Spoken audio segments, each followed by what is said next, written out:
Look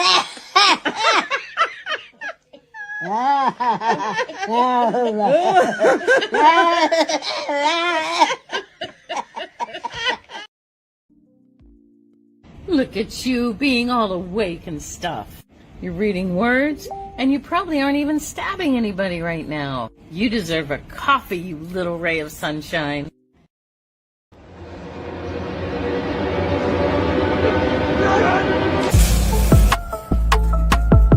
I'm Judy. I have cafe. Come for breakfast. Hey folks, Mike Barron here. Every time we do a crowdfunder, we place it on Fund My Comic because Luke Stone is a great guy. He's a stand-up guy. And most importantly, Fund My Comic is very comic creator friendly. They won't kick you off if some purple-haired freak writes in and tells them to kick you off. His fees are also very low. I recommend Fund My Comic for any comic or graphic novel projects you intend to do.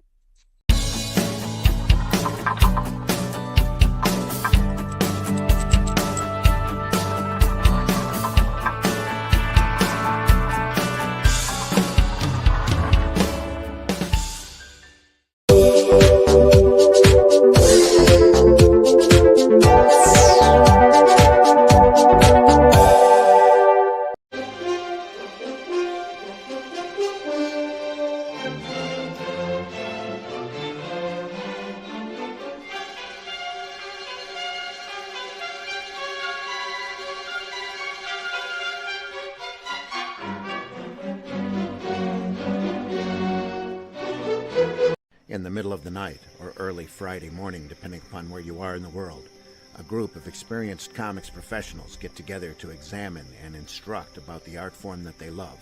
That's great comic artwork on Comics by Night, Fridays at 5 a.m. Eastern, here on the Indie Comics Network, indiecomicsnetwork.com. What was that? This is not a charade.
Welcome to another episode of Nerd Bacon, 146th episode. Wow, we have really been going for a long time. Considering we do these every week, just once a week. Not like some of these guys that stream like 5, 6, 7 times a week. If you can share my screen, I have important news. Important news from Zim. Flamethrower squirrels have reached the U.S. This is nuts. Flamethrower squirrels. It's What on are we the gonna do? internet, so you know it must be true. Zim, what are we gonna do? Keep your head What are we down. gonna do? Keep your head down. No, keep your head on a swivel. Keep your head on a swivel. And I don't know, man. Maybe it's time to start carrying a gun. Looks like a problem. Potential problem. You know what? We're gonna have to really dispense with the pleasantries today. Remember, only shoot first, and unless shoot second. Right. Yeah. Kill them all. Let God figure it out. Was Yeah, dude, we've got a lot to cover today. So defensively. last week, I took vacation day, and we did not do Nerd Bacon because we had so much to do for end of school here with the Powerhouse. By the way, WashingtonPowerhouse.org. I want to thank my boss Tracy, I'm supposed to be working right now, right? So this is why I'm in the new office, not at home.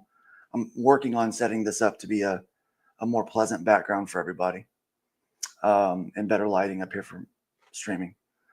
But like, I'm supposed to be working during this time normally, and one of the things I said is like, I got to be able to keep doing Nerd Bacon.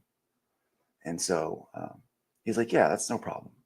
So I'm allowed to take a break from works to do Nerd Bacon from 9 to 10:30. And since we only have an hour and a half today, Tim. And we weren't on the air last week. Yeah. Because whenever we take a vacation, all the big news happens. So everything big happened last week. So we've got last week to cover and this week to cover. And we've got an article from our best friend, Rob. You're probably going to want to hold on until close to last, just to keep everybody here hanging on. It is dead last. Should refer to it a couple times in the. I will tell you. It's coming up.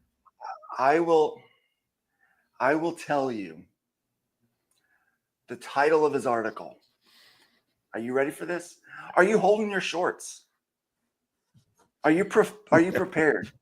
Holding my coffee. Bated breath. Here you go. Here it is. Mapping a post-diamond future in an indie direct channel. He's talking about indie books. He's talking about us. Mm-hmm. He's talking about indie direct. What have we been doing this, man? Cannot wait to find out what old buddy Rob has to say. This is going to be great content, I think. It's going to be great content for us.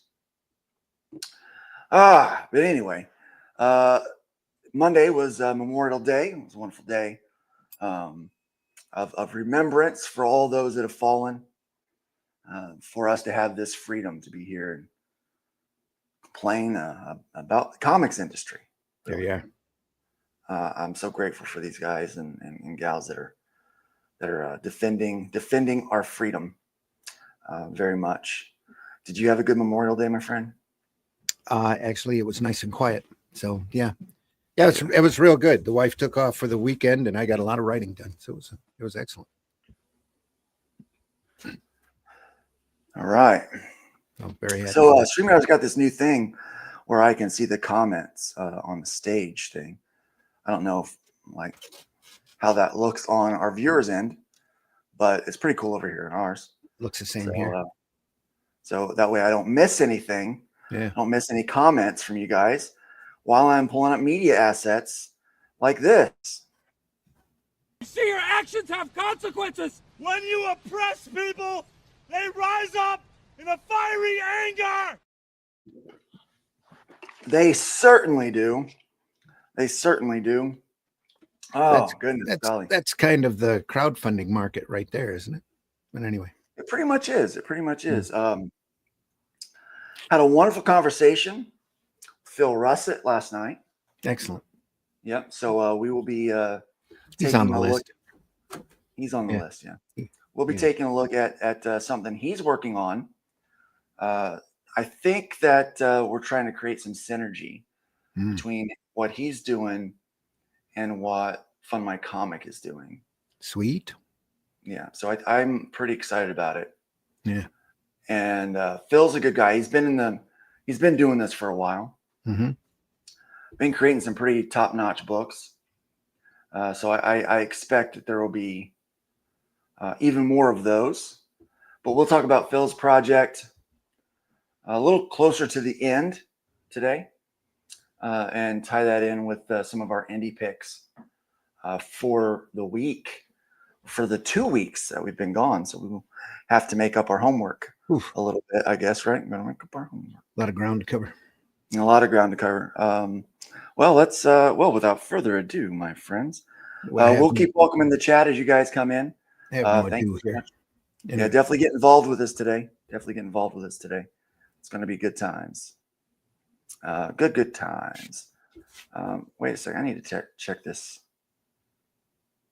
Yeah, it looks like we're still streaming to all of our locations. Okay. Something weird happened, and it looked like we had dropped something. StreamYard went through and made some improvements. That's what happened. And yeah, I'm using air quotes there. So improvements. Yeah. Here we go.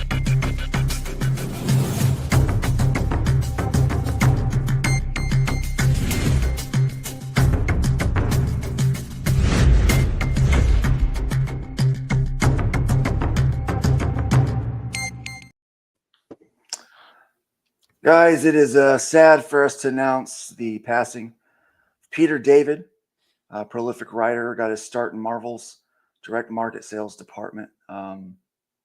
Peter David, who wrote Incredible Hulk, Aquaman, other comics, helped redefine the characters and became fan favorites. He died on May 24th of this year at the young age of 68. Yep. He was just about... he's just a little older than you, wasn't he? Yeah. A little older than me. Yeah. Stay healthy, Zim. Always working real hard at that. I'll tell you. Yeah. Peter's departure from this mortal coil is a loss to the art form and humanity, said ICV2 CEO Milton Greep.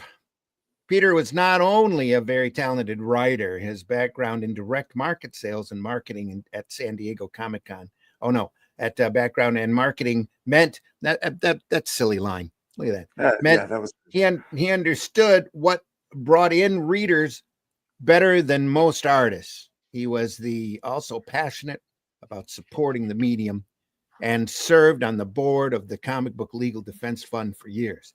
He was routinely pleasant and thoughtful in his interactions, creating a large body of people to whom he and his work meant a lot.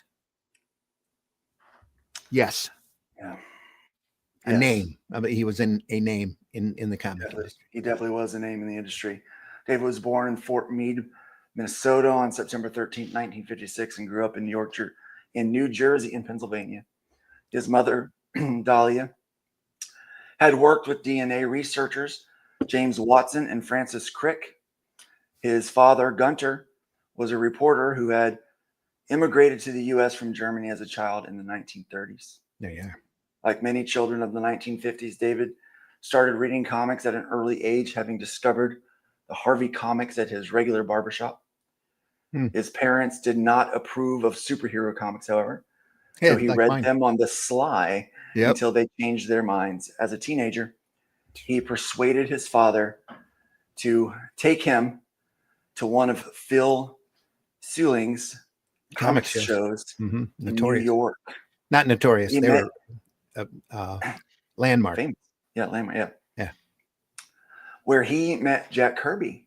Yes. His initial ambition, however, was to be a reporter like his father, and he earned a bachelor's degree in journalism from New York University, although he covered the 1974 World Science Fiction Convention, Worldcon, for the Philadelphia Bulletin. He soon left journalism for fiction, and in 1980, Asimov's Science Fiction published his first story. Wow. It was journalism that led to his comic career, however. In 1982, he interviewed Carol Kalish, then Marvel's sales manager, for an article about the direct market in Comic Scene magazines. Also another wonderful person in the industry. Yep, very much. And they hit it off. She told him she had an opening for an assistant, and a week later, she hired him. David worked in Marvel's direct sales department for 5 years, first as Kalish's assistant and then as sales manager. I was involved in the distribution of comic books out to comic book shops, he explained in 2002 interview with the trades. At that time, we dealt with about 17 different distributors. This was back in the day before there was, one. Yeah. He was writing on the golden age. Is what they call golden age. Back before, there was golden age of the direct market. Yep. Yeah. He was writing on the side, and his first novel, Nightlife, was published by Ace in 1987. David was also pitching comic stories to Marvel, but at the time, the publisher frowned on letting people from the sales department write comics. Imagine that. He got his big break in 1985 when editor Jim Owsley, Christopher Priest, accepted his pitch for a Spider-Man story, which ran in Spectacular Spider-Man 103, published in June of 1985. David followed that up a few months later with The Death of Jean DeWolf, which ran in Spectacular Spider-Man 107 through 110, and his career was launched. In 1987, he began what would become a 12-year run on The Incredible Hulk. During this time on the series, David brought new psychological depth to the character and expanded the cast. After his first year on the series, with new work coming in as well, David left the Marvel sales office to write full-time. In 1990, David wrote the 7-issue series, The Atlantis Chronicles, loved it, which laid out the history of DC's undersea realm. And in 1994, he returned to write the 4-issue miniseries Aquaman, Time and Tide. When DC relaunched the Aquaman ongoing series, David wrote the first 46 issues. This was another series in which he added new depth to the character, and in the second issue, he had Aquaman lose a hand, which was then replaced by a harpoon. You remember that when that happened? That was crazy. Kirk Jarvinen actually drew Aquaman Time and Tide. It's a friend of mine. And he was offered the Aquaman series and decided to pass when he learned that David was going to cut his hand off and replace it with a hook. And said that wasn't my Aquaman, and was thus blacklisted at DC for the rest of his life. But anyway. It's like, I'm not going to do that. Or at least for as long as the editors up there stayed there. I don't know. So he was pretty upset about it, huh? Well, he stood by his convictions. Yeah. Convictions. And you have to admire him for that. That is not a joke. That is a natural fact. Because cutting his hand off and replacing it with, they said, a harpoon. It was kind of a pointy harpoon. Looked more like a crochet, the end of a crochet hook. It was a little ridiculous. Yeah. Not to disparage the quality of Peter David's work. It was top notch. He should have replaced it with a trident. That would have been better. At all. But anyway. Yeah. There was more. In 1996, David collaborated with writer Ron Mars for the DC versus Marvel intercompany crossover. Mars wrote the first and third issue, and David the second and fourth. He also wrote the first 23 issues of Friendly Neighborhood Spider-Man, the first 4 issues of which were part of a 12-issue crossover with J. Michael Straczynski. Yes. Hey, that's what I said, right? Yes, Straczynski's. Yep. The Amazing Spider-Man and Reginald Hudlin's Marvel Knights Spider-Man. Yep.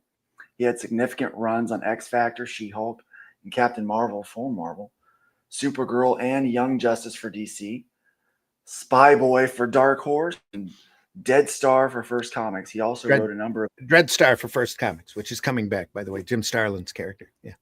Yes. He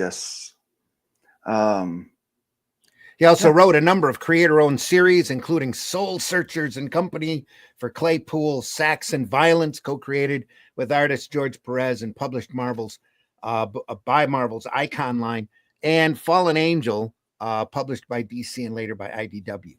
He cast his net beyond superhero comics, though. He wrote a Ben 10 graphic novel and a Powerpuff Girls, a one-shot Red Sonja versus Thulsa Doom for Dynamite, and Spike and Teenage Ninja Mutant Turtles titles for IDW. He and his wife, Catherine, did the English language rewrite for the first 4 volumes of the manga Negima. Najima. Is it Najima? When it was first released by Del Rey in 2003. Never heard of it, but I'm not that manga savvy, I guess. David, also a prolific novelist with an auteur oeuvre that somebody's trying to get fancy there using big letters or big super big fancy words. That included his own fanciful creation, Sir Apropos of Nothing, as well as Tiger Heart, his own take on Peter Parker, and his Peter Pan, sorry, and his modern Arthur series. He wrote numerous novelizations for television series, including Babylon 5. Great work on those Babylon 5 novels. I read each and every one of them.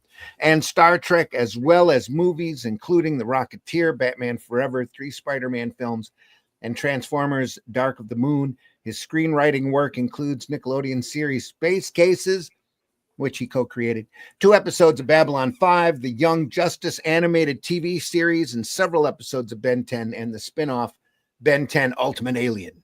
He also wrote and co-produced the films Trancers 4, Trancers 5, Oblivion, and Oblivion 2, Backlash. Some of the best ones. Way up there, yeah. Good old Trancers, yeah. I remember seeing Oblivion. I ain't saying much, though. Thought it was okay, yeah. In addition to his fiction, David wrote a regular column, but I digress, for Comics Buyer's Guide back at their golden age.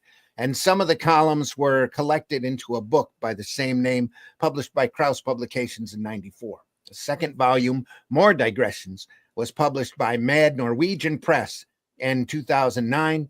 He also started blogging in 2002 and was an influential member of the comics blogosphere for many years. In 2006, Impact Books published his Writing for Comics with Peter David. And in 2020, McFarlane published his memoir, Mr. Sulu Grabbed My Ass, and other highlights from a life in comics, novels, television, films, and video games. Oof. David won the 92 Eisner Award for Best Writer Artist Team, shared with artist Dale Keown for Incredible Hulk. And in 2016, Comic Con International gave him their Inkpot Award. In 2011, his 2011 run on X Factor earned him a GLAAD Media Award for Outstanding Comic Book. Good job. Speaking of, let's do this one first. Speaking of crossovers, because he mentioned crossovers over there. Deadpool and Batman to be an upcoming one-shot for Marvel and DC. It's pretty cool because Liefeld was like, "Thanks for the royalties, DC." He's loving it. So Marvel Comics and DC Comics will publish 2 crossover one-shots featuring Batman and Deadpool, one in September and one in November, marking the first time the 2 publishers have collaborated on such a project since the 2003 JLA Avengers miniseries. The 2-issue crossover will kick off with Deadpool Batman #1 by writer Zeb Wells and artist Greg Capullo, great artist, which will be published by Marvel. The story follows Wade Wells as he takes on an assignment in Gotham City. Does he mean Wade Wilson? Probably. Wade Wells, as he takes on an assignment in Gotham City and crosses path with Batman. The comic will be released on September 17th, 2025, with a main cover by Capullo. Yeah, he definitely means Wilson. 25 other variant covers, probably. Yeah.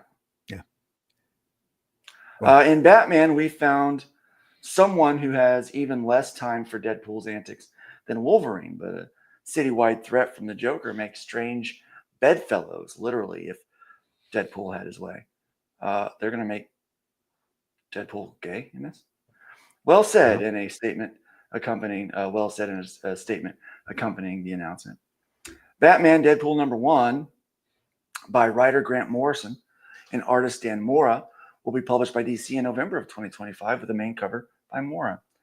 Expect fourth wall busting mayhem, owls, blood, blades, and at least one giant typewriter, Morrison said in a statement accompanying the announcement. In addition to the main stories, both issues will feature backup stories that match up characters from the two publishers. And we have 2 images in the gallery here. That seems kind of one. Anyway, I should Capullo's have saved those for future issues. But anyway, Yep. There we are. And there's the other cover. Not bad. Looks good. It's good. It's going to be, hopefully it's successful. Hopefully people are interested enough to want to do that. Oh, here's some news. I don't know. Is this bad news? Is this good news? We'll let the chat decide. Chat, let us know. What do you think about this? Here's a good, we've got Dr. Mask saying that DC is grasping for straws. I think so. Yeah. Yeah. Headless is in the chat. Welcome. Says, yeah, David had mad creds, man. Yeah. He did. He had, one of the best, man. Yeah. One of the best. He debated McFarlane in 1993. That was pretty good. Mm-hmm. Headless says he received the Atlantean, dude. The Atlantean #2. Great stuff. Thank you, Russ. Thank you, Russ. Thank you, Headless, very much. Yes. Very much. Hope you enjoyed it as much as we did bringing it to you. Because we really did. Deadpool has overtaken Wolverine in popularity. And Hojo believes that Morrison is actually perfect for this. He's celebrated as a great Batman writer, not by me. And he's experienced with Fourth Wall because of his work with Animal. Yeah. Mm-hmm. Yeah. And because, the only villain the Batman fights is the Joker. He's the most popular. If he's not fighting the Joker, it's kind of like the WNBA without Caitlin Clark. That's kind of how that goes. Guys, check this out. Abrams employees vote to unionize, including Abrams Comic Arts. Ooh.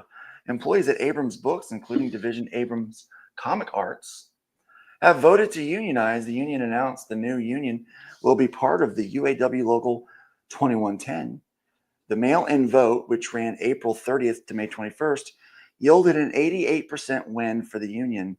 Leading up to the unionization drive, Abrams employees had been subject to multiple rounds of layoffs and health benefit cuts. Oof. Abrams is not the first New York book publisher to be unionized, however. Workers at HarperCollins, also part of UAW Local 2110, went on strike in November 2022. The strike was finally settled some 3 months later in February of 23. Abrams recently expanded into Manga and Kana. With Kana. With Kana, a new imprint. Yep, a new imprint. Yep. Unionized. Don't you think about unionizing, Randy? Don't you dare. I was part of a union once. Yeah? What was that like? It was $50. That's what it was. $50. That's when I couldn't spare the money. But anyway. Yeah.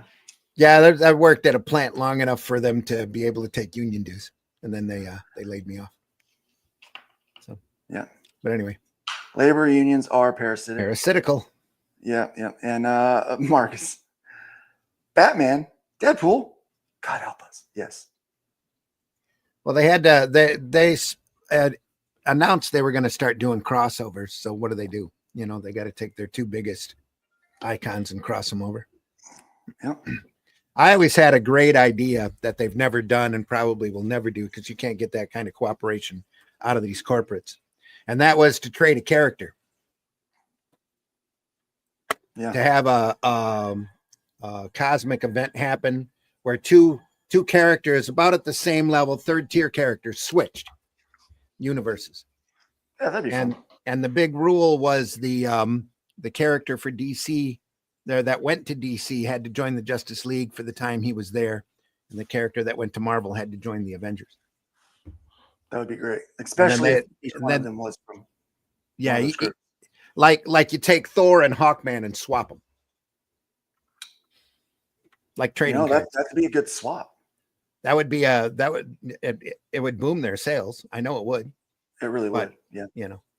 Who am I? I'm I don't work at comics. Who are you? I don't work at corporate comics. So. What do you know? Huh? What do I know? Yeah. Like what is it that What do you know?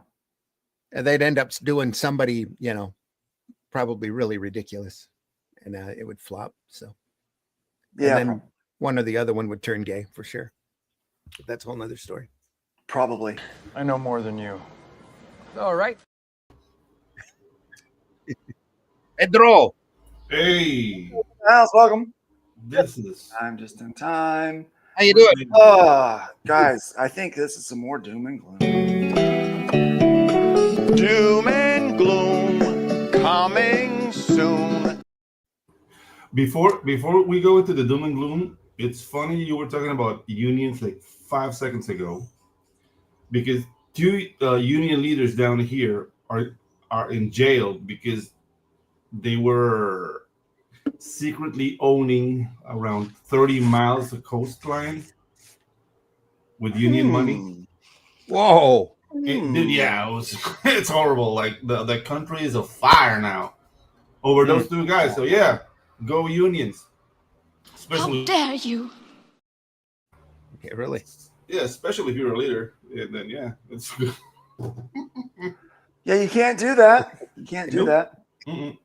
Now they'll probably go the same way as Jimmy Hoffa. But anyway. Oh, more than likely. One of them is in the Bolivian embassy, and the police are surrounding the Bolivian embassy so people won't go into the Bolivian embassy and just turn them loose from them. Yeah.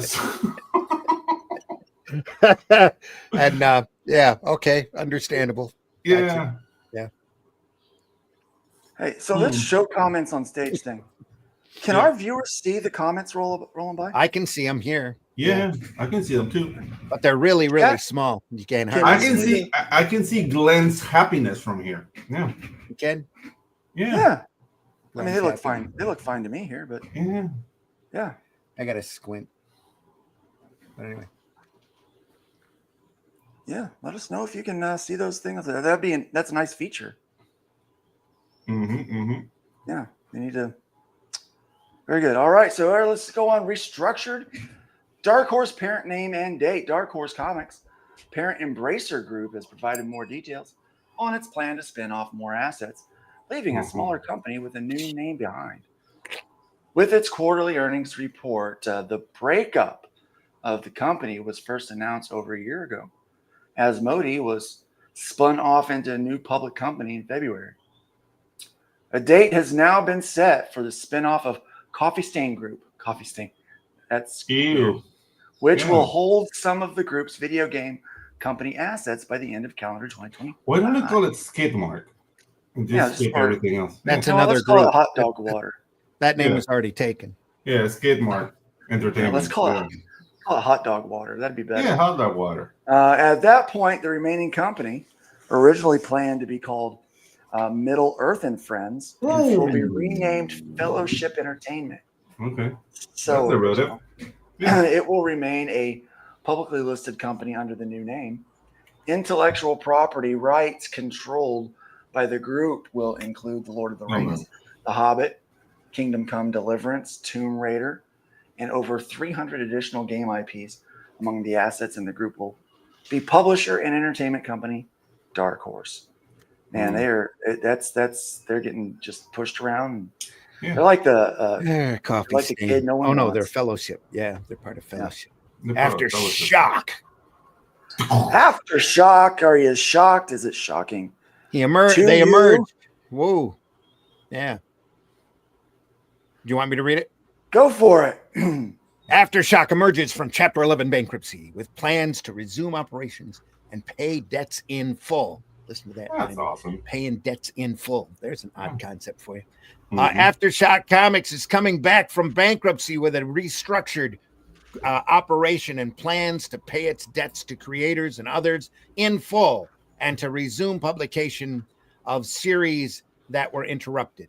Aftershock and its sister company, the producer and distributor Reve Gauche Television, Gauche, filed for Chapter 11 bankruptcy in December of 22. Under the restructuring plan, the company will make partial payments on a number of claims immediately and continue to make payments until the debts are completely paid off. I'm happy to report that after 2.5 years of hard work, ongoing market volatility, intense negotiations, we are once again able to fully meet our financial obligations under a plan approved by the court, CEO John Kramer said in a statement accompanying the announcement. Outstanding payments owed to creators and vendors will begin shortly and will continue until all are made whole. The faster we can get back to publishing, the quicker we can realize that goal. Industry report from creators, distributors, and retailers has been critical to the success of our efforts and remains much appreciated. Oh, is that their polite way of telling them to F off? Yeah. No, industry support from Creator. Kramer and his brother Lee, who is the president of Aftershock, will continue to run the business. Yep. Oh, it's always great when brothers are doing it, right? Yep. Brothers who fail together, win together. There you are. Preferring not to give in to speculation, we've intentionally remained quiet up until now, Lee Kramer said. But in fact, we've been discussing current and future projects from top Aftershock creators for well over a year. We've also been having conversations with potential new editorial leadership accomplished professionals with the vision to build upon our legacy of success in horror, crime, fantasy, and science fiction, and take it in new and exciting directions.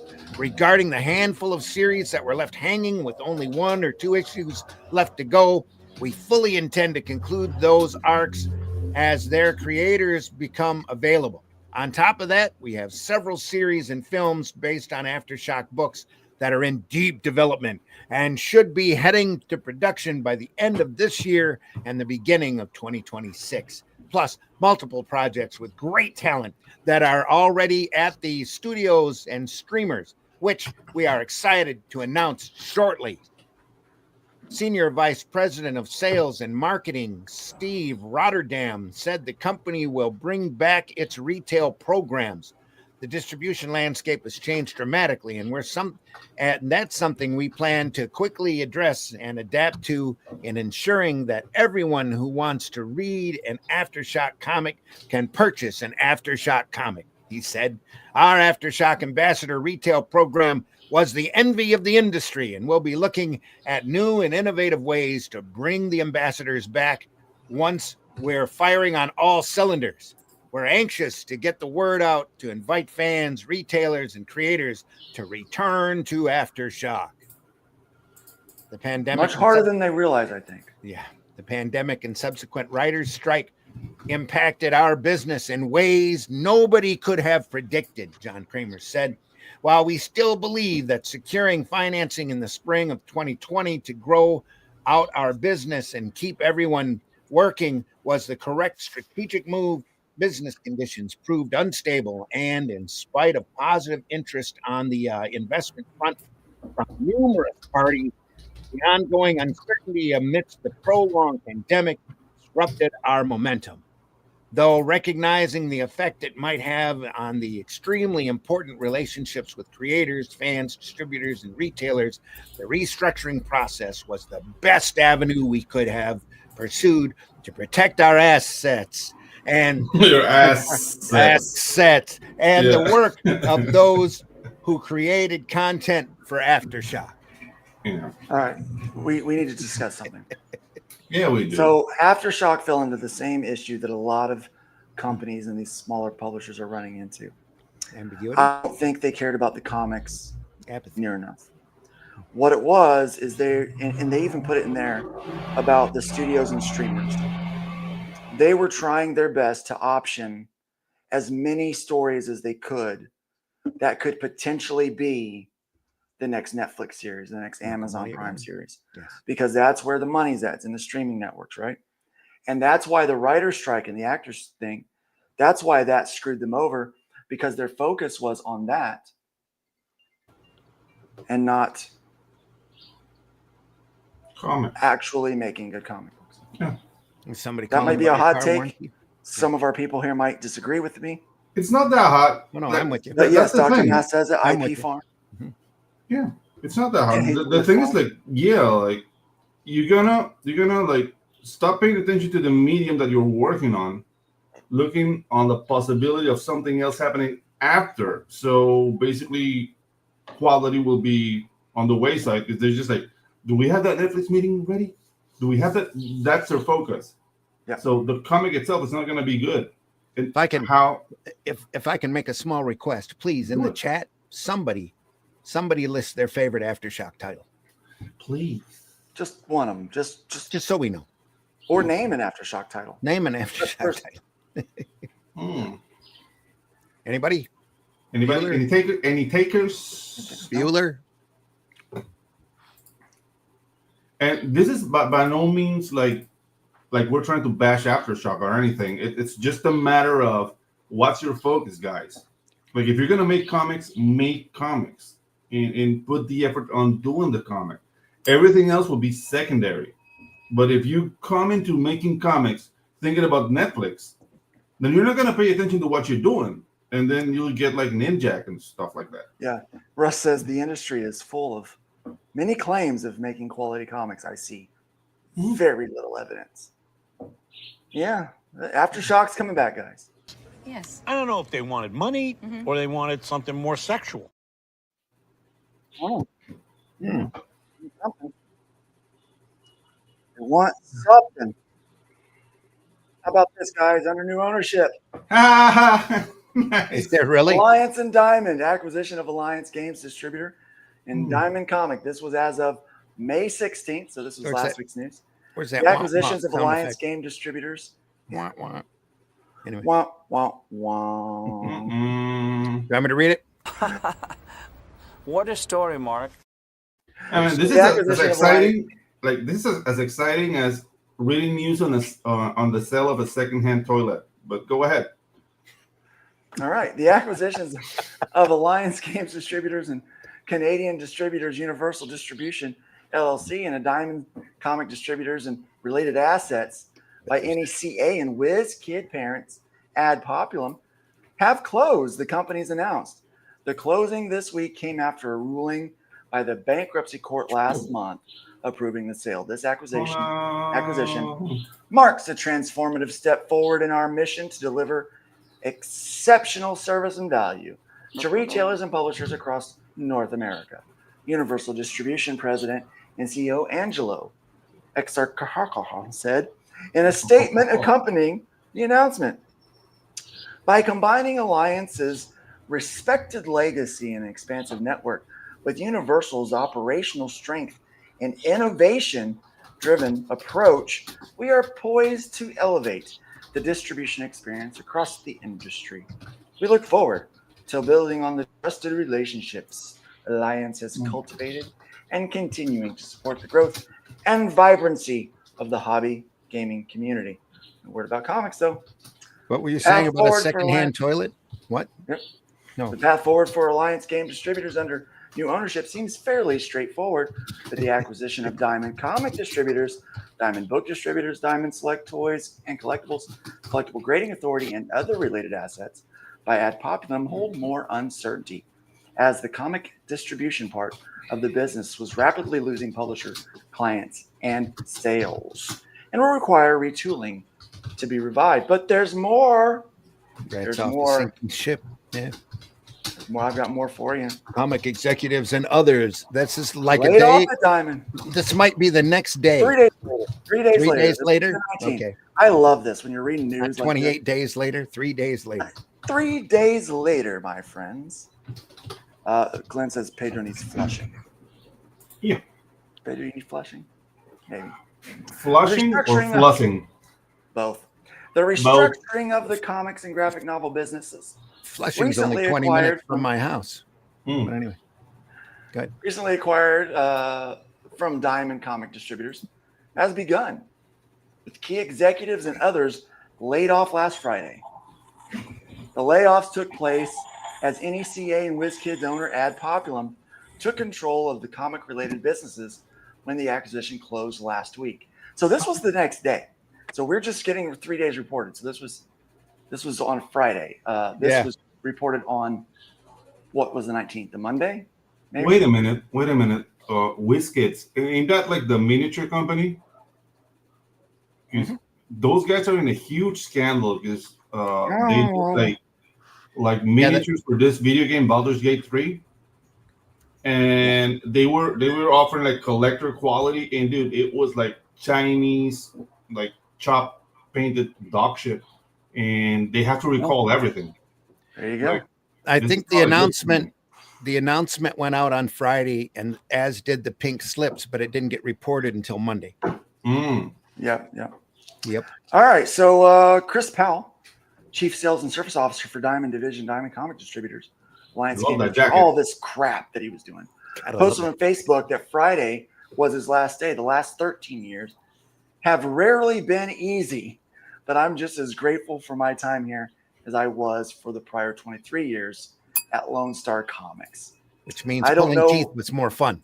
Yeah, I don't know what's, I had a root canal yesterday morning.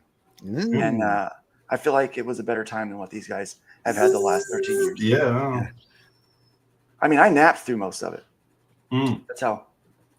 That's the level of I can deal with people's crap that I'm at this. Dude, I love the thought. I took a nap during my root canal yesterday. Yeah. I mean, literally dozed off. I looked at it as a small vacation. Yeah, I hear you. Like, look, I don't know what's next, whether it'll be the industry where I have spent my adult life or elsewhere. I know that whatever it is, it'll have a lot to live up to. Yeah, and you'll what a wonderful person. That guy's in marketing, isn't he? He definitely must be. Powell joined Diamond in 2012. More shit to shovel. Anyway. Oh, Rich Johnson, Vice President, Sales and Business Development. Here's this. Whoa. Here's this dingle. This dingleberry. This dingleberry needs to be cut off a long time ago, man. This race. Is this the same guy that does Bleeding Cool? No, maybe no. No, I don't think so. No. He was posted on LinkedIn that he and his sales team, Stuart Carter and Terry Hellman, so 3 of them, were laid off Friday. The sale of Diamond Comics was finalized today. And a few minutes after the press release went out, my sales team and I, as was my job. Smart move from the new ownership. Several others at Diamond to let go, and my heart goes out to everyone affected. Where's that flushing sound when you need it? Did you not see this coming? We need that flushing. Was he one of those people lined up for the great bonus after the sale went through? Yes. But he got a great boner. That's what he. I think he probably still got that bonus and probably. How can you close me up on what ground? I'm shocked to find that gambling is going on in here. You're winning, sir. Oh, thank you very much. Everybody out at once. That's about right. Yep. Shocked. Shocked. Johnson joined the company in 2022 and yada. There for 3 years, through the 3 bad years too. Yeah. Good luck to Johnson and his sales team. I don't blame his sales team. I blame Johnson. I blame Johnson. It's always pulling for initiative on the Diamond. I blame Diamond in general. Yeah. More on the Games Workshop lawsuit, and congratulations, Mike Webb. Here's a few things for us to look over. Rolling for initiatives, the weekly column by Scott Thorne. So let's move on from that. THD. Don't forget the THD. I don't really. We read it every time we read this article, and I know it's asked to be there for them, but we're gonna just jump into his article. The sale of Diamond Comic Distributors has finally gone through. As ICV2 reported, Universal Distribution announced the purchase of Alliance Games Distribution, while Adpopulum, the parent company of WizKids and NECA, took ownership of the assets of Diamond Comic Distributors and the others. And other related assets, save for Diamond UK, the only one they didn't get. Although the lawsuit from Alliance Entertainment is apparently still moving forward. From what I have read, a purchase of Diamond by Alliance Entertainment would have meant significant changes in the current distribution structure. As an executive of Alliance Entertainment indicated, the company's business model was not set up to profitably process items valued at less than $5 for the last 30 years. Yeah, you don't think? No way. You don't say. You don't. Yeah. I am never going to financially recover from this. You don't say. That was Diamond just as DC walked out the door. meaning the industry would likely have seen an increase in the price of single comics or a minimum quantity requirement for products priced under $5. Jeez. So it was changing. It's like, this is not profitable. As a side note, a new comic distributor, Filbo Distribution, who we're going to be talking about today. That was the phone call or the conversation I had last night. Filbo Distribution uses a variation of that model, offering comics at a 40% discount, but dropping it to 50% for orders of 10 or more. Okay. So again, it's not a profitable model, but it might work for some of this legacy stuff that we're doing. Repercussions from the sale are already starting at Diamond, as ICV2 reported that Chris Powell and that he was let go, and similarly Rich Johnson. So we'll move on from there. This is the cool thing that we want to talk about that you mentioned. In new filings in the Game Workshop lawsuit against various entities, it accuses of infringing its intellectual properties. The company has dropped claims against a number of defendants. At least one of the individuals that Game Workshop's brought charges against runs No Guts, No Galaxy, which sells, among other things, magnets featuring mechs from the BattleTech game, including one featuring the Warhammer mech, which Game Workshop apparently viewed as an infringement of its IP. The owner of the company discussed the lawsuit Games Workshop filed against his company and the steps he had to take to get Games Workshop to dismiss the charges here, which we may do that in a later date. On a more positive note, I was happy to see Michael Webb move from Paizo to WizKids to take a position as the company's general manager. Good job, Michael Webb. I've known Michael since the 1990s when he was general manager at Zaki Distribution. So maybe he was the guy that came in and fired everybody. Yeah. Oh, but there's more drama. I'd like to in the Diamond world, Diamond will no longer distribute Marvel Comics or Dark Horse or IDW or Boom and others. The Random House Publisher Services has told its customers that it will no longer distribute comics through Diamond as a sub-distributor and provided a schedule for the transition. See, that's what was keeping Diamond even close to being alive, was that it was able to be a sub-distributor for... Well, it made itself a sub-distributor, thus it pulled more money out of the retailer with a lesser percentage. Yeah. So they could have a taste as they moved a book from box 1 to box 2. Yep. It was a Ponzi scheme. Middleman set up. It wasn't Ponzi. Yeah. Go ahead. Penguin Random House Published Services has told us, guys, I already read that part already. The move affects Marvel Comics, Dark Horse Comics, IDW, Publishing, Boom, Studios, and potentially others. It's unclear whether the move affects PRH book distribution clients, including Kodansha Comics. The final order cutoff date for products from affected publishers through Diamond will be May 26th, with June 25 on sale. This change cuts off Diamond's mid-preview cycle, meaning that some retailers will have to transfer orders originally placed through Diamond to PRH. PRH gave Diamond a goodbye kiss on the way out. Being random house. Goodbye kiss on the taint.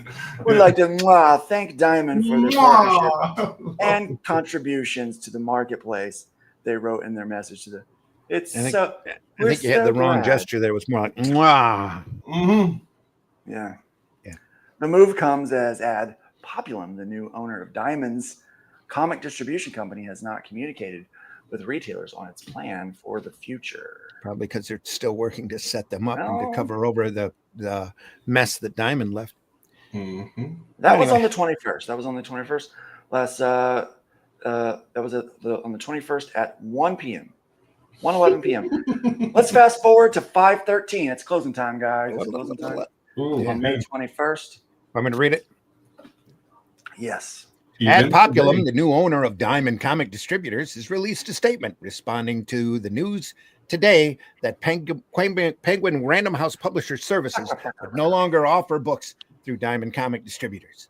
The move affects titles from Marvel, Dark Horse, IDW, Boom, and potentially others. The statement was the first word from the new owner of the comic distribution operations of Diamond Comic Distributors Incorporated since the acquisition closed last week.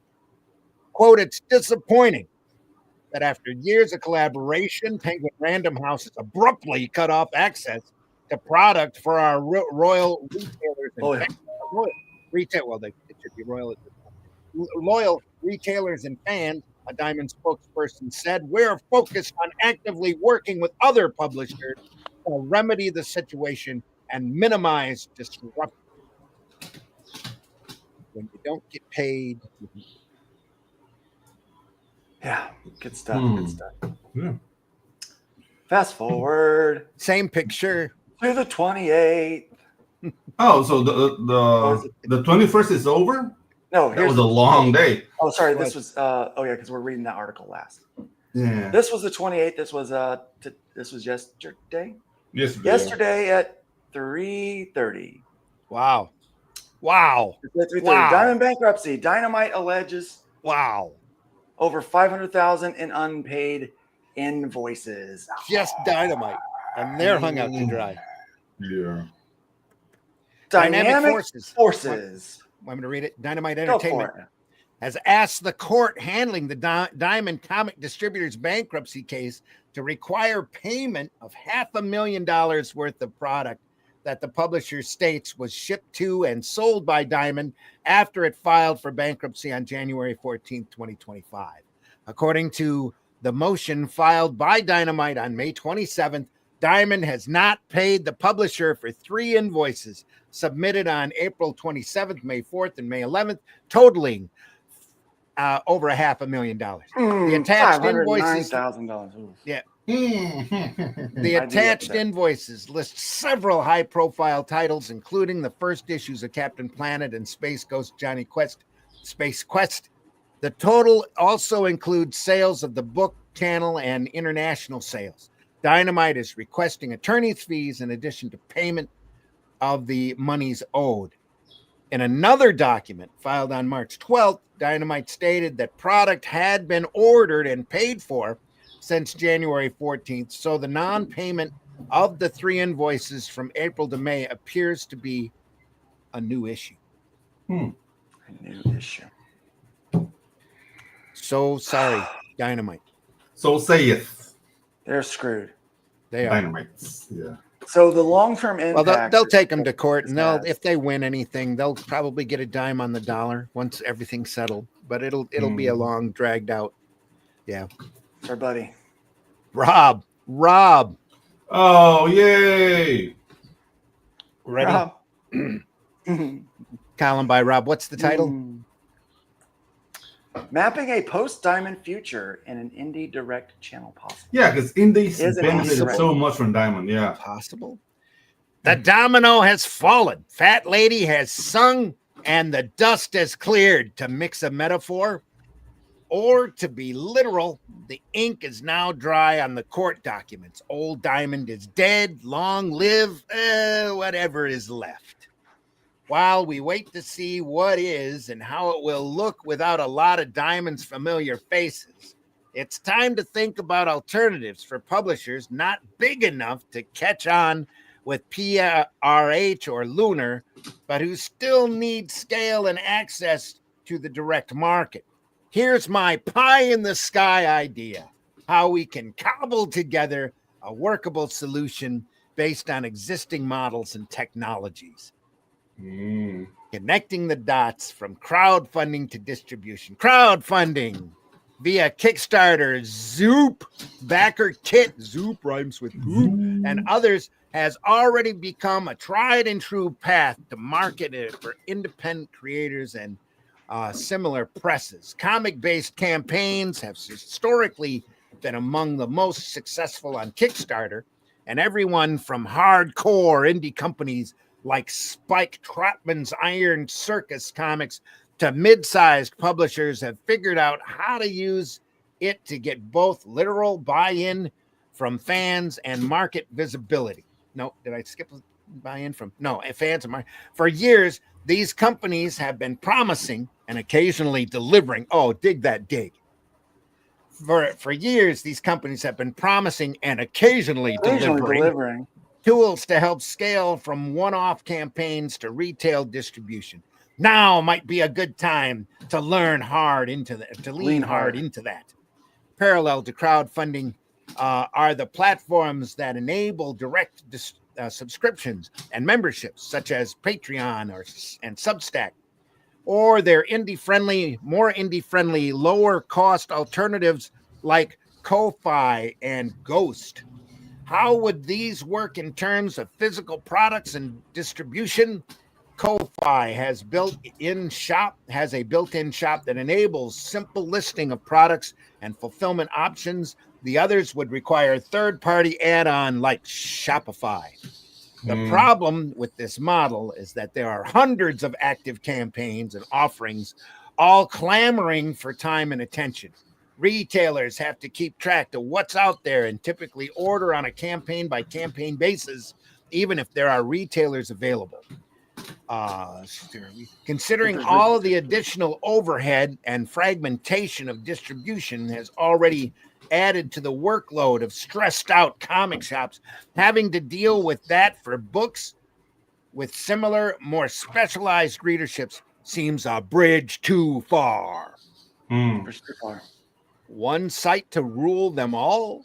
The missing piece in terms of retail distribution is to have an aggregator of various ongoing projects and campaigns through one site where shops could place weekly orders all at once. Backer, Kit, and Zoop offer partial solutions from the platform side, but obviously restrict retailer ordering to campaigns active only on their own sites. Publishers rely heavily on crowdfunding, also sometimes provide consolidated links on their website, but again, limited to books published under their imprint. But imagine a future indie direct platform exclusively for retailers that includes a curated catalog of active comic crowdfunding and subscription-based campaigns with physical deliverables across multiple platforms, possibly with a rating or leaderboard function so retailers could quickly sort meat from chaff. Woof. Links to DTC and wholesale offerings from publisher sites, retailer logins with consolidated invoicing and automatic access to retail tier pricing offered by any campaign or publisher. Tiered pricing for shops and chains that aggregates, he likes that word, aggregates. He does. Distributes discounts by quantity and region. Integrated fulfillment via partners, e.g. White Squirrel or Black Box. Creator portal to place orders for conventions and in-person appearances with option to drop ship to the event location. Possible options for print on demand. Marketing and direct mail add-in like those being developed by Kenny Marketing, and direct mail add-in like those being, I hit that, by Kenny Myers. I was still on the right line. Direct mail add-in like those being developed by Kenny Myers, Suite software for comic folks, integrated and available to creators and publishers. I thought I had missed a line in there somewhere. Yeah. Private discussion channels for indie retailers and distributor collectives. Oof. Yes, but. Like many things that sound too good to be true, the possibility for this kind of site depends on a bunch of moving parts. First, from a technical point of view, Kickstarter and Zoop why is that second up? Don't currently offer public APIs, and scraping the sites may violate their terms of service. We offer public APIs. Yeah. It's also possible that some creators on my comic offers APIs wouldn't want their work distributed in this way, have the creative assets which they own used in campaigns without their consent. That's the problem. Yep. If the platforms want to keep their campaigns behind the garden wall, the only real solution is a directory model where creators would submit listings voluntarily, but one Yeah, imagines make a beggar line. Yeah. This side, please. Yeah, please. But one imagines that if the concept proves out as a genuine opportunity to scale, crowdfunding and subscriber platforms would see the benefits in the enhanced revenue and visibility for creators. The truth is, there's no proof. See, here's the problem we have with these. There's no proof that there's going to be traffic. Yeah, that's the thing. Site or startup, which is the problem that Fund My Comic had starting out. Mm-hmm. And now, we are over 2 years into this thing. And now we're a proven model. We have a mailing list of over 10,000, and so we know that we've got daily traffic of a few thousand people, sometimes more. We have weekly traffic well into hundreds of thousands in when big campaigns come into launch. So we know that the traffic is there. We know that the traffic crosses over, that people will go there to back one project, they'll back another project because of the nature of what we are. We're storefronts and we're campaigns, but it's all comic books. It's like going to a digital comic book store. Everyone's saying, why don't we have this? Well, we freaking have this. Like, it's there. It's, and so anything that would start up is going to run into the exact same problem that we have. And they're going to have to kiss rings and suck butts in order to get their names listed in this year. Because Zoop is not a solid crowdfunding website for comic books. No. It's not. It's not ideal. He's not touching that. Maybe he's going to touch it out later on the article, but we should look at things that work and that are doing fine. And for example, we need a website where people go to. Like, I know we have Global Comics, but we need a website like Webtoons where people get to sample stories. Because the thing is, like, people say, like, I'm giving my comic books for free. When a comic book breaks big on Webtoons, we're talking minimum $600,000 in sales in books, and maybe getting picked up for an anime. Like, you'll see a lot of series that are coming out are straight out of Webtoons.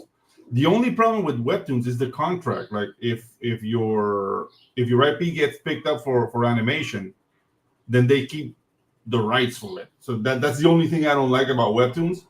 Wow. But the exposure is working that way because people, like, at least retain their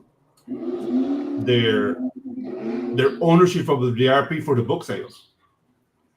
And that's a thing that's missing here. But creating that website and making it like traffic worthy, that's a challenge. I don't think it's a single website solution.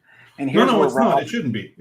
Here's where Rob's not seeing the big picture. Mm-hmm. It needs to be a synergy between specialized websites, specialized locations. There needs to be a synergy between those people, because putting it all under one banner, he's getting ready to talk about payment handling and money. Yeah. That's when it really starts to affect people with money. Yeah. So one of the things that that I'm trying to look at is, like, what kind of bundle offer can I give Fund My Comic creators to encourage them to distribute through Filbo's distribution, right? Filbo distribution. Mm-hmm. What can I do? My platform fee is already 1%. They should already be wanting to use the platform because it's a 1% platform fee, right? Yeah. Like, that's it. You're talking about Kickstarter, and like, these guys that are running on Kickstarter, they think that because, Kickstarter has 15 years on us, of doing, all this, choose Rob's word, aggregated. There you go. That's the word of the day, guys. All this traffic, that they've built over the years, those creators are going to sell books from their own audience, and we have a built-in audience. It's not as big as Green, but it's growing, right? But the amount of money they would save by going with gold over green or pink. Yeah. It doesn't make any sense. I see what you did there. It doesn't make any sense to me, like, why that's still an issue. And maybe it won't be moving forward. I mean, I know people are like, Well, Comicsgate guys use the website. Well, who freaking cares who uses the website? Sell books. You know what? Comicsgate guys use green and pink too. They don't use Zoop because Zoop won't let any of them on. Exactly. It's different. Right? But who cares? Shall we comic continue? book's a comic book. Yep. I don't care if you have a Trump cover. You can have a Kamala cover if you want. You can make a book about AOC. I don't care. Sell it, man. To see, it's obvious. It's obvious from Rob's writing here that he's still driving that polarization, though, because there's no mention at all of the pink side on this article. No, none whatsoever. I mean, and that's so. Or pink FMC. is still an option. Or FMC. Pink is still an option, and obviously gold is the best option. Yeah, we are running the best option. Do we have mechanical things in the site that we would like to upgrade? Absolutely. But you also got to remember, pink and green didn't start out where we're at, and they had corporate backing. All right, this is all for the people, by the people. Like, this is comic creators doing on their own. Not just that, but the big thing for me is the pink and green site don't recognize comics as being remotely viable anyway. It's beneath their shoe. So they always have these idiot czars gatekeeping. Yeah, we don't want to deal with that. You go over into that corner and you decide if you're going to run these guys' campaigns or not. I mean, that's pretty much how they treat the comic book community. To me, that's insulting. Yeah, just the fact that they call it a SAR should tell you enough. There you go. About where their head's at. So and it's, this is Rob's opinion pieces, but right. Yeah, I'm thinking his opinion's way off on one centralized site. It needs to be a synergy. It really does. So we can continue? Yeah, let's continue. There's also the matter of payment handling. If you really want to achieve the dream of volume discounts based on aggregated orders, which is what would make this whole thing take off, then the aggregator ding ding ding runs around in the swamp. Would need to figure out how to achieve economies of scale across multiple individual campaigns, while also keeping some margin for itself to sustain its own business. Easy for me to sit here and pontificate about it in a column, especially since I have my thesaurus right next to me. But if this were to become a real thing, it would require some real accounting jujitsu. Where that surplus income would come from is another question. A site like this could monetize using some combination of listing fees for creators and publishers, commission cut on retailer transactions, retailer membership, sponsored ads, or fulfillment partnerships. The other big issue is that an aggregator who lives in a swamp would assume that the SARs only have the word aggregate. Yeah. Would assume all of the risk associated with non-fulfillment, lateness, and other issues, even if the fine print in the terms of service might say otherwise. Add in potential problems with payment handling, refunds, and other matters. It could become a black hole of customer service costs. It wouldn't help to have a site that simplifies ordering, but leaves both buyers and sellers on their own in case of problems. If they build it, would anyone come? In short, while an indie direct portal would solve a lot of problems, there are two main risks: failure and success. There are two main risks: failure and success. The downside risk is, I had to reread that just to see if it made any more sense. The downside risk is obvious. There just may not be enough money in the indie comics ecosystem or the retailer channel to sustain this level of service, even if it were built quick and dirty. That's how he likes it.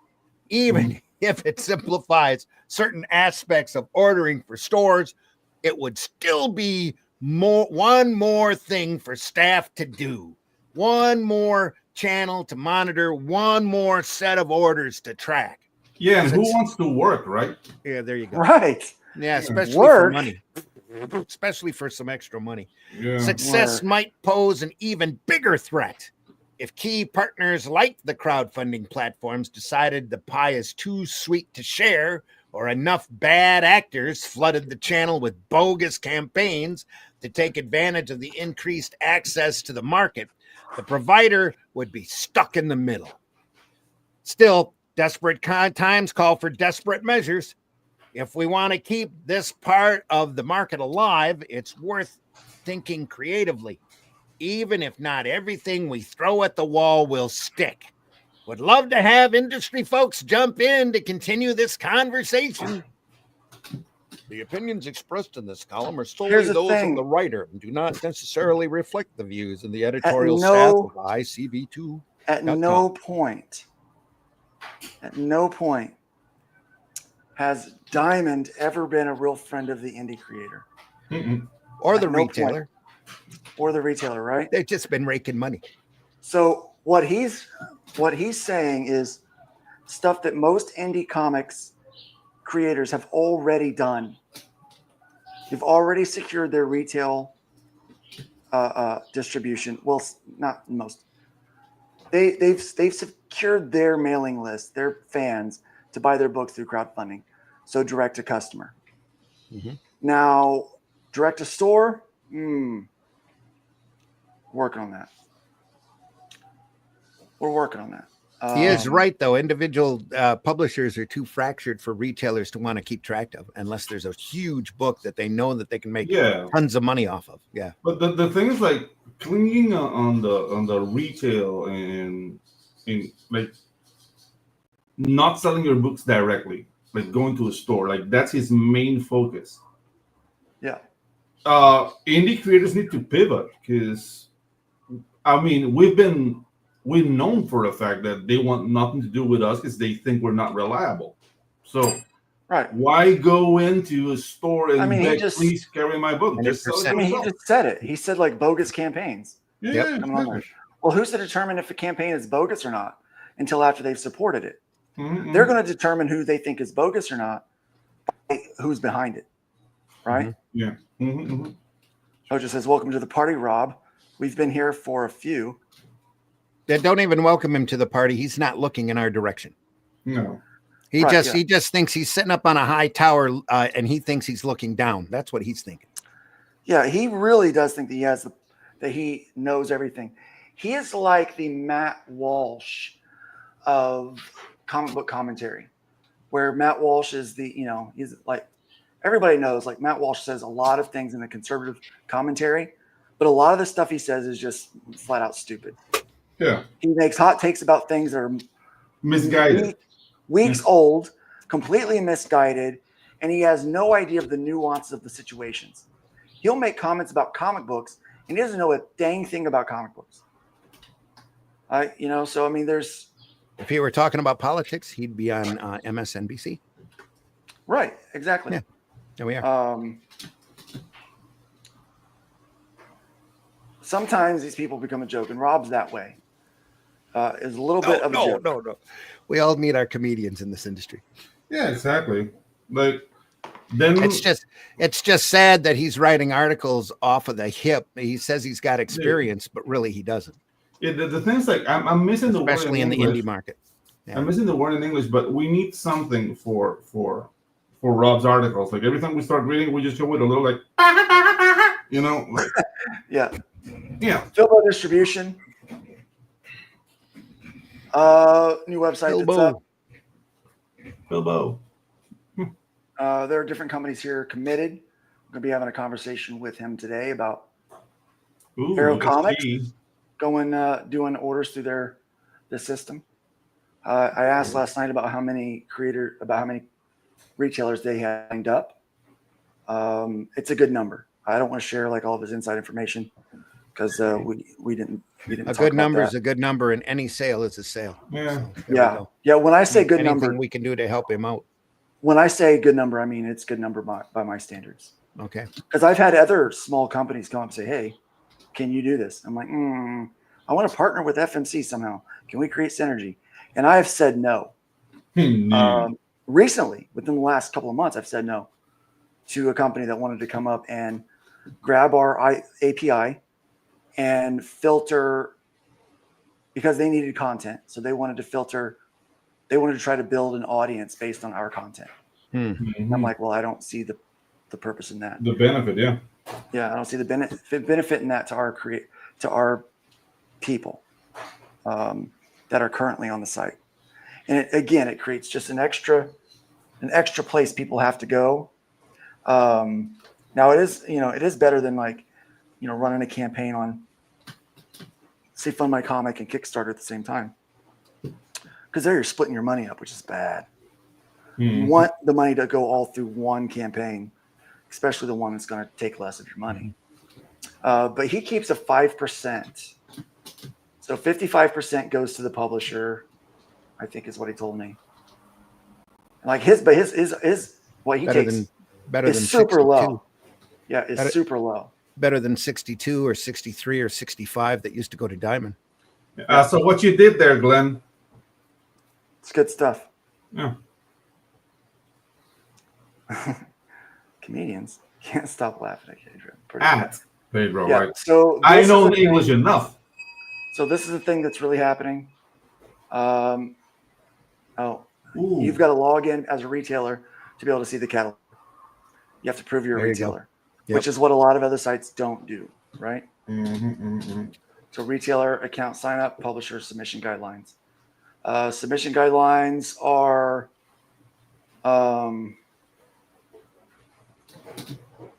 here's what they're looking for: regularly offering multiple titles to the direct market, but we will accept a limited amount of miniseries and short-term projects. Well, robust marketing and outreach plans, establish relationship with printers, understanding of publishing fundamentals, prior retail or direct sales experience, financial resources to support a product line for 1 to 2 years.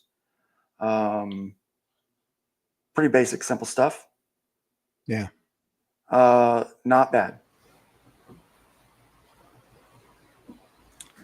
There is not a charge for retailer sign up, Levi, but you have to be able to prove you're a retailer. So there's a process for that. But yeah, this is something to submit from. We're working on, like right out of the gate, we're working on some things that we can use Fund My Comic and help the successful campaigns that our storefront running them into submitting to Filbo so they can try to get in the catalog and get orders and see if they can get orders. So I don't know, if much of our people who are watching understand how Diamond worked. So let's just discuss this for a second, just so that folks will understand this. Do you want to do that, or do you want to maybe push that off to next week? Yeah, maybe let's do that. Yeah, next week we can talk about because we're pressed in your deadline here. But it's because people do need to understand how the order process worked. Yeah, with Diamond, especially for an indie, because you didn't have to print the books before they started selling, but you could have your final order cutoff. So we need to explain final order cutoffs and all that good stuff. So before those were ordered, like if you didn't reach a certain amount, then you just didn't publish the book. We can go through how small publishers would work. A real education on how Diamond worked. So a lot of the indie folks, especially the ones that have just come in on crowdfunding, have no idea how ridiculous Diamond was. Yeah. And Diamond was pay on delivery for the retailers. To the retailers. So it was months before you got a check. And then pay on Wheneverly to the publishers. Yeah. You're coming deep out of pocket to keep those things published, right? I'm told this model is different. I'm told this model is more friendly to the publisher, so that there's not as much risk on guys who maybe have to work full-time jobs while they're doing their work, or want to work full-time jobs while they're doing. Or have to work full-time jobs. Yeah. Yep. Nobody wants to work full-time jobs. Everybody has to. Well, I don't technically have to. Yeah, I know. I want to do what I'm doing, right? I kid. And there's people out there that are like that. Though, man, I want to make comics, but dude, I love my job. I'm doing like the dream thing that pays great money. There's no reason I would ever leave that to try to do comics full time, because this is an industry of pennies, where I'm in an industry of millions or something like that, right? Yeah. So when you start thinking about that, you're like, there's people that are great creators that could use an opportunity. Let's crowdfund or have a digital storefront up on Fund My Comic so I can sell direct to customer, because we've got direct to customer stuff. But I think Philbo Distribution might be the direct to retailer. Yeah. Might be the direct market stuff that we're looking for. I'm hoping. Phil's a good guy. He's been doing this. He's been doing comics for a while. I've always liked him. He's outspoken. I'm surprised he even got a mention in one of these articles. We never get mentions. I don't know. Am I the a-hole? Am I the reason why? I think when it comes to FMC, like you said earlier, there's a big misconception that it's solely CG friendly. Yeah, I mean, it is CG friendly, but that just slams everybody's. Yeah, they'd rather mention the elitist Zoop than mention FMC. Zoop. Yeah. Speaking of FMC, look at some of the cool stuff we got going on here. The Epic Begins Here, Galaxy Memorial Park, Volume 1 went live over the weekend. Nice. Pretty cool looking project here. Some nice line arts. What was the name of it again? Black and white, Galaxy Memorial Park. That's a mouthful. The Epic Begins Here. The Epic Begins Here. Yeah. Galaxy Memorial Park Volume 1. Cool. Really cool looking book with a very indie art. Like, this reminds me of the stuff that I was grabbing off the shelves back in the 90s, So if that's the kind of look and feel you like, black and white books, absolutely phenomenal. Look at the detail they've put in there. I love it. Some people are like, well, the art's not sophisticated enough for me. That's fine. I understand that. But some of us love this kind of thing. Yeah, but the thing is, like, using those kind of words like sophisticated, like according to whom? According to whom? The nearby aggregator, obviously. Yeah, exactly. Because that's the thing. Like, there's an expertise and techniques that can be measurable, but the artistic value at some point becomes very subjective. So, I mean, if it's not your thing, it's not your thing, and that should be it. Exactly. And we're in the era of black and white newsprint comic books coming back, because now we have an opportunity to print those super reasonably. So if you're going to do a 20-page interior, 24-page interior book, you're looking at, for full color, $206 a book.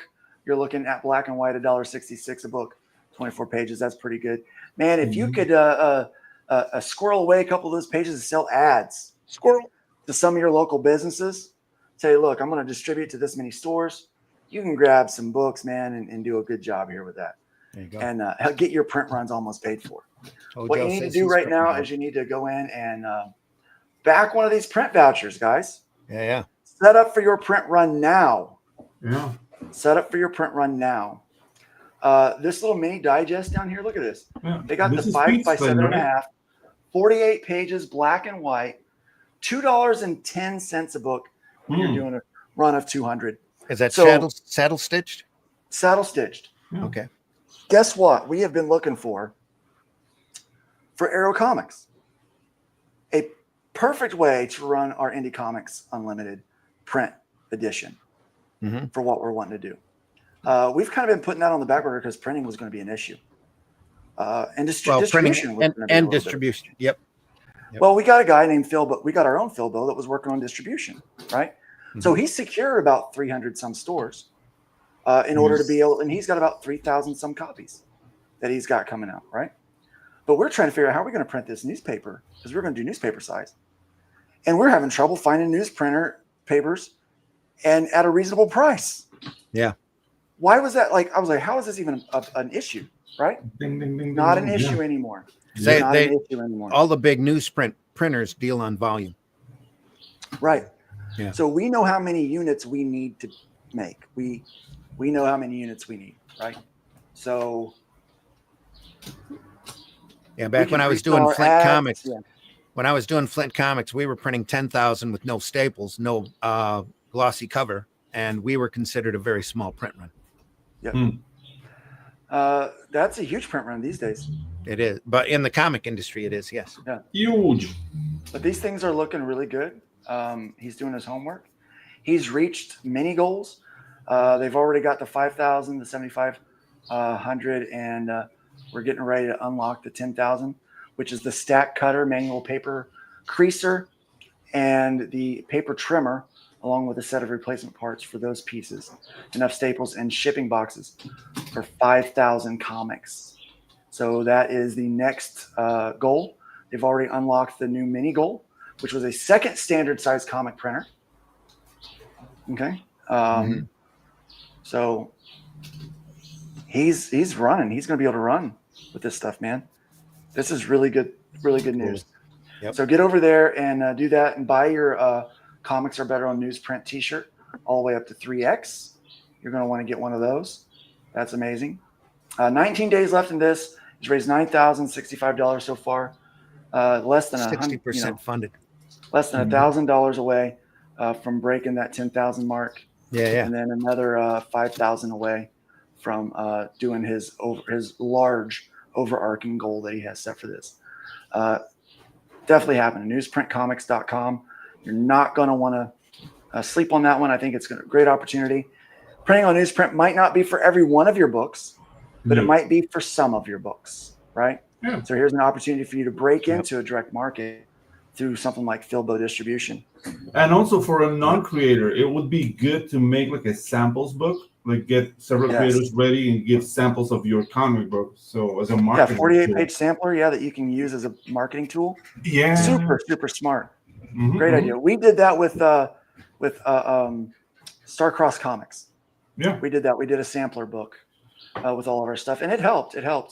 A problem was back then our marketing skills weren't as tight. Speaking of Starcross Comics, Alpha Red number 7 is on the platform right now, crowdfunding. They 21 backers, 9 days left to go, hunting for that $2,500 mark. Raised in 9 days, 18 days left to go. On that track right now, I believe he will definitely be making his goal. But check that out, $5 for the digital. And you're going to get $15 for the shipped exclusive red cover, plus regular cover. This book is number 7. Evil is Risen. A larger story. Where's the physical book stuff? I'm very familiar with the Starcross stuff, so it's at the very least 20 pages. Okay. Probably going to be closer to 32. Oh, that's a nice. Yeah. A nice beefy. And that's $15 for 2 books. Beefy book. Yeah. Oh, 48 pages. 48. Oh, nice. Even better. Page, flip comic. Even better. Version. Good for them. Yeah. 48 page flip cover virgin art. Yeah. Yep. Very cool. Very nice. Very good, man. It's a really cool looking book. This guy, I mean, he's a legit dude. James Nugent. He's like a legit guy. Like, he's like a legit creator guy, like comic dude. Excellent. Love this book. Looking forward to it. Flip City Magazine, guys. This is really cool. Check this out. Oh, nice. Yeah. Yep. RJ Williams decides to show up here at the end. Yep. Flip City Better late Magazine. than never. There you go. Wow. Are you in a telephone booth? Not with that mic, man. He's What's flying going a on, jet dude? right now. He said, I'm in my car. Really, yeah. He said,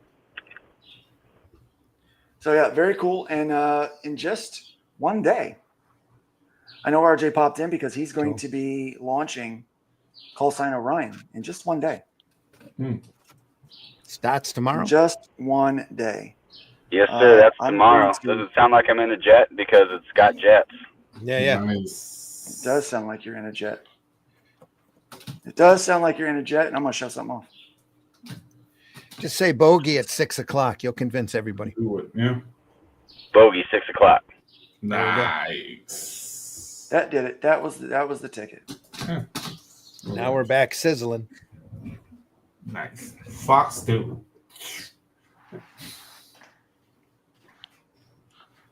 Call Sign Orion. There it is. Oh, that's juicy. Look at that. Juicy. Yeah. Whoa. Use your instant sap moist. We're getting ready to board the ship. Pixels. We're boarding the ship. Yeah. We're boarding the ship. Yeah, we're boarding the ship on this one. Nice job in subduing the details on the ships. They make them look far, and that's the thank you. That's the goal. Yep. Yep. It really makes the character pop up up front. So cover by me and Nice. And Patrick Gamma, who also we're doing the interiors of the book. Patrick's amazing. You got to raise the money so Mhm. that he can pay me and Patrick to make this book. Yeah. Essential. Yep. Starts tomorrow. Starts tomorrow. Issue 1. We'll have more about Call sign that Orion. next Thursday on the next edition of Bacon. Yep. Call sign Orion. It will obviously be our pick of the day, and we will be trying to get this thing backed. Folks, remember, you can flip us the bird at any time.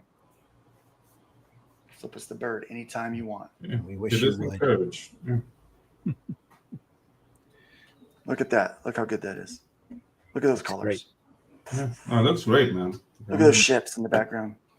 There you Very go. rarely do I look at a piece of art after I've drawn it and think, wow, I really like that. That turned out really good. Because I've seen art coming out from another book that I did, and I don't like the colors on it. And I'm like, I don't like that at all. Like, this looks terrible. Right? But this, I look at it and I'm like, huh. Like, You go. I'll be standing in line and I'm like, at a store, I'm like, I do that. I do that. Nice.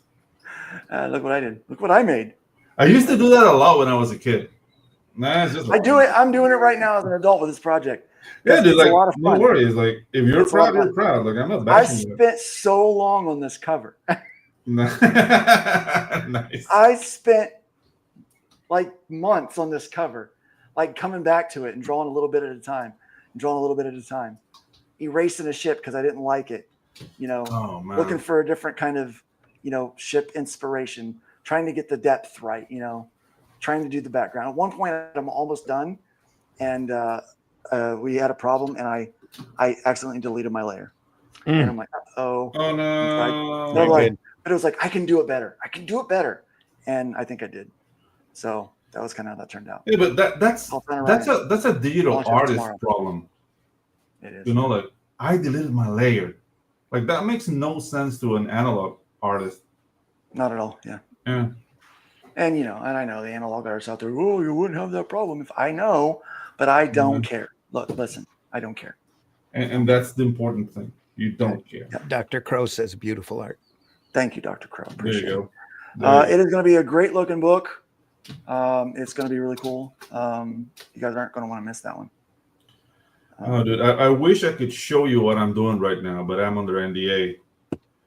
And, dude, like, I wrote the script for this story, and I want to kick my own ass because I'm calling it the 22-page book of crowds. Ooh.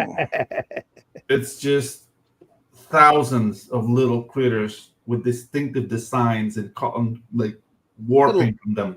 Little critters. Yeah. Thank you, chat, for being here today. It's been nice to kind of see your stuff up on the screen as we're going so we can comment as we go. The Atlantean number 3 is going to be coming out soon on Fun My Comic. Number Atlantean 2 is should be in everyone's mailbox by now. Yeah. Number 2 is out. Number 3 is in process. Yeah. It'll be June, end of June. Look for that on FMC. Yep. Great, Out of Obscurity great story. coming out soon. I'm rebuilding LukeStoneStudios.com, so I should have something up for that soon. We're going to be putting the Arrow Comics direct-to-customer stuff up on Fun My Comic. It's on the list. Store. Dude, all you got to do is just go in there and start the store, and I will build it out. All right. Just do it, Tim. Just do it. It's on the list. Do it right now. Do it right now. No. It's been a great day. Good episode. Diamond. Well, it's not a good day for Diamond, but yeah. Diamond. Not a good day for Diamond. I had a root canal yesterday, and I feel better than I Still did. should have ran that Wizard of Oz clip if I could have we found it. The wicked old witch is dead. But anyway. Screw Diamond. Why? Because. Exactly. I was able to get it out of there just in time. But we all got it.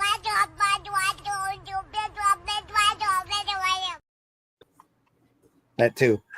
Yeah. Oh, what does all of this mean? You know what it means. It means you're a catcher, not a pitcher. Exactly what it means. All right. Be sure to check out these guys. Check out Pedro. Be looking for RJ's book to drop tomorrow. We can't wait. We can't wait. Yeah. Awesome. Check out Zim. Definitely, he's got a show. I had a show tomorrow morning where we're looking at weird science. And Nice. on Sunday morning at 9 a.m. Eastern time, we go through the Star Wars comic strip by Al Williams. Great and classic stuff. Excellent. Sunday funny. Excellent. Randy Zim YouTube channel, Indie Comics Network, and the Comic Book Black Belt YouTube channel as well. Go over there. Absolutely, guys. Remember, build It's up more great than you tear stuff. down. Please. Leave the wood pile higher than you found it. And by all means, my friends, please be careful out there. Let's be careful out there. Let's be careful out there.